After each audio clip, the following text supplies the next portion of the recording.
I'm Jeremy Griffith. For the last 40 years, I've dedicated my career as a biologist to understanding and explaining the human condition. Our very physiology has been driving our behaviour, which ranges from incredible acts of love to unimaginable violence and horror. But we can finally provide the scientific explanation for why this is, and through that understanding of the human condition, we can free ourselves of all the guilt and uncertainty, and in turn transform ourselves and the world. In this short video, I'll explain the core ideas of the human condition and why up until now others have failed to offer true solutions.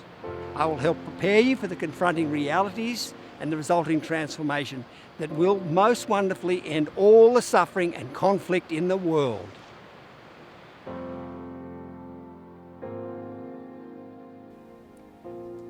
The great philosopher Plato was among the first to explore the human condition.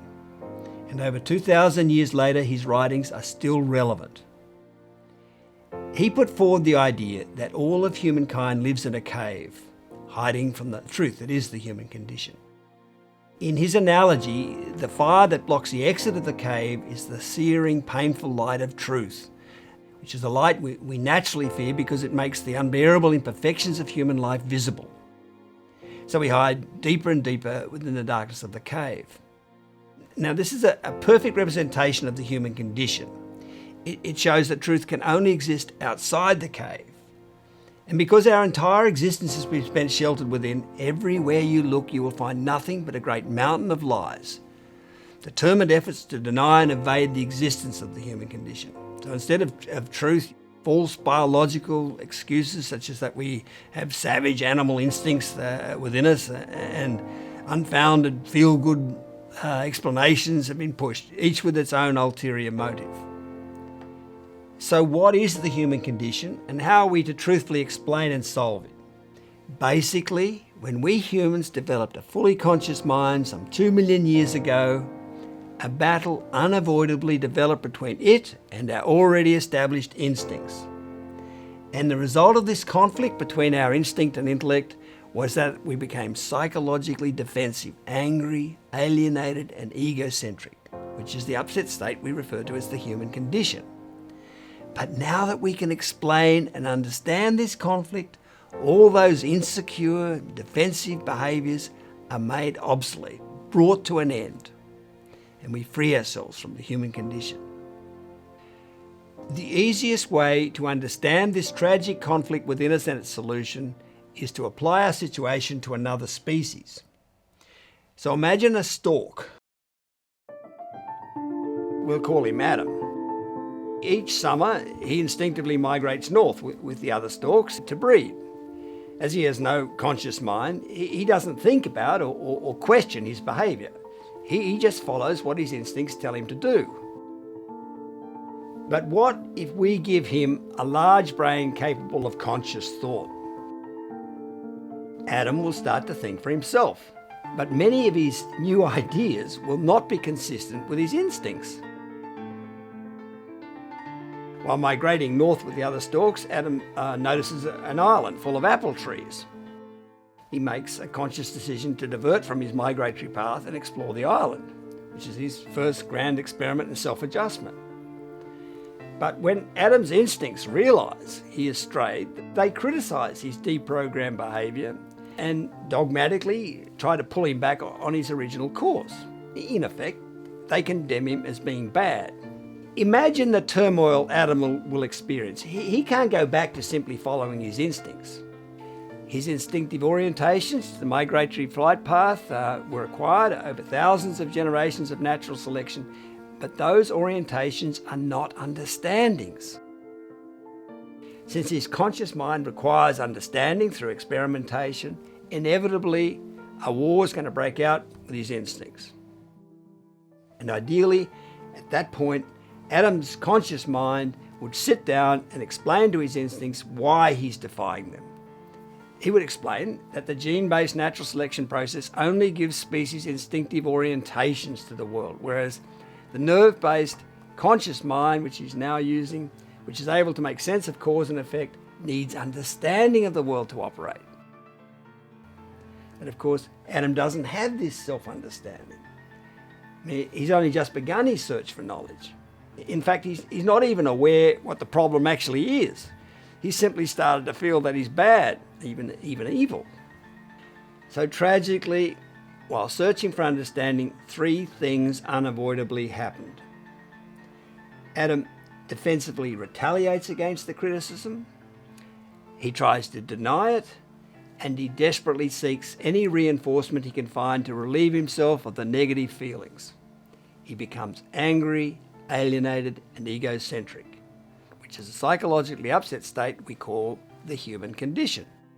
Basically, suffering psychological upset was the price we conscious humans had to pay for our heroic search for understanding. I mean, in the words from the song The Impossible Dream from the musical The Man of La Mancha, we had to be prepared to march into hell for a heavenly cause. We had to lose ourselves to find ourselves. We had to suffer becoming angry and alienated and egocentric until we found sufficient knowledge to explain ourselves. The biblical story of the Garden of Eden has the essence of the situation. It says we took the fruit from the tree of knowledge. In other words, we became conscious. But in that pre-scientific story, it says Adam and Eve became sinful and were thrown out of the Garden of Eden for being evil.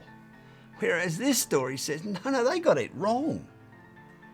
Adam and Eve are actually the heroes of the whole story of life on earth, because surely the conscious mind is nature's greatest invention, and to be given the task of searching for understanding while the whole world's condemning you was the hardest and toughest of tasks, because that condemnation was universal. I mean, all the other innocent stalks are condemning the search for knowledge, and all of nature, the rain, the clouds, the trees, other animals, they're all associated with our original instinctive self. So in effect, the whole world's ganged up on Adam and Eve, us humans in other words.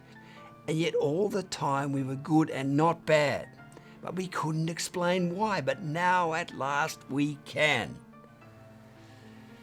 Our species has lived with the human condition for some 2 million years, which is the probable time we've been conscious, and it's taken tremendous courage to withstand the relentless criticism from our instincts. But finally, the knowledge that science has given us of the difference between instinctive orientations and conscious understandings allows us to explain that we didn't deserve the criticism, that we conscious humans are good and not bad after all. And best of all, through that clarifying insight, all the psychologically defensive, angry and alienated and egocentric behaviours which have been destroying both ourselves and our world are obsoleted, made redundant. We are redeemed. The great burden of guilt has been lifted from the human race, and that old, insecure, upset life that went with it is over. Which means we can go from living with the trauma of the human condition to living free of it. You could say that, and in the nick of time, we humans have won the race between self-destruction and self-discovery.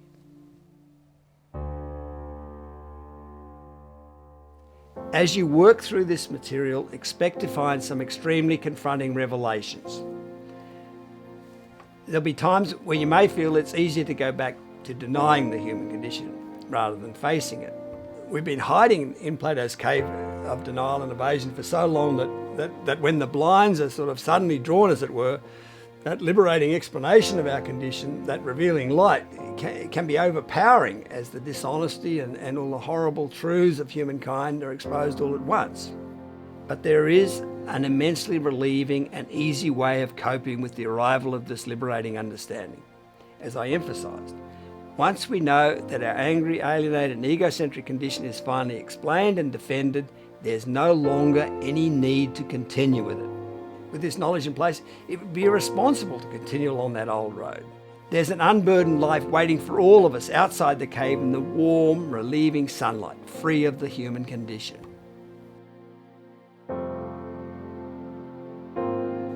Now that you have a slightly better understanding of the human condition and what to expect, I urge you to continue with it. Everything you need to know is in my book Freedom, which you can download free on this website, or you can order a printed copy from Amazon.